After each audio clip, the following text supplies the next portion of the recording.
ఏపీలో మైనింగ్ కార్యకలాపాలపై ముఖ్యమంత్రి చంద్రబాబు సమీక్షించారు. గత 5 ఏళ్లలో మైనింగ్ శాఖ కార్యకలాపాలు, ఆదాయ వ్యవహారాలపై సుదీర్ఘంగా ఈ సమీక్షలో చర్చించారు. 2014 నుంచి 19 మధ్య మైనింగ్ ఆదాయం పెరుగుదల 24% ఉండగా 2019 నుంచి 24 మధ్య ఇది 7%కి పడిపోయిందని అధికారులు సీఎంకు వివరించారు.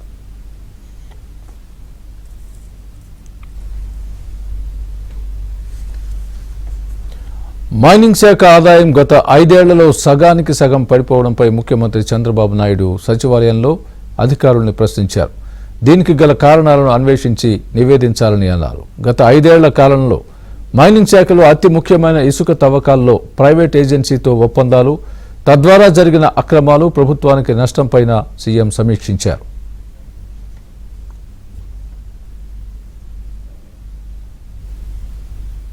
ఇసుక తవ్వకాల్లో ప్రైవేట్ ఏజెన్సీలు రాష్ట్ర ప్రభుత్వానికి ఇంకా 125 కోట్ల రూపాయలు చెల్లించలేదని అధికారులు సీఎం దృష్టికి తెచ్చారు.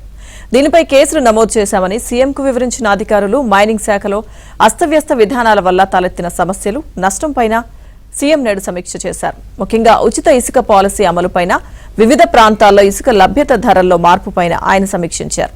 రాష్ట్రంలో కొన్ని చోట్ల రవాణా ఖర్చుల కారణంగా తక్కువ ధరకు ఇసుక లభించని పరిస్థితి ఏర్పడిందని గుర్తించిన అధికారులు ఇదే విషయాన్ని సీఎంకు నివేదించారు.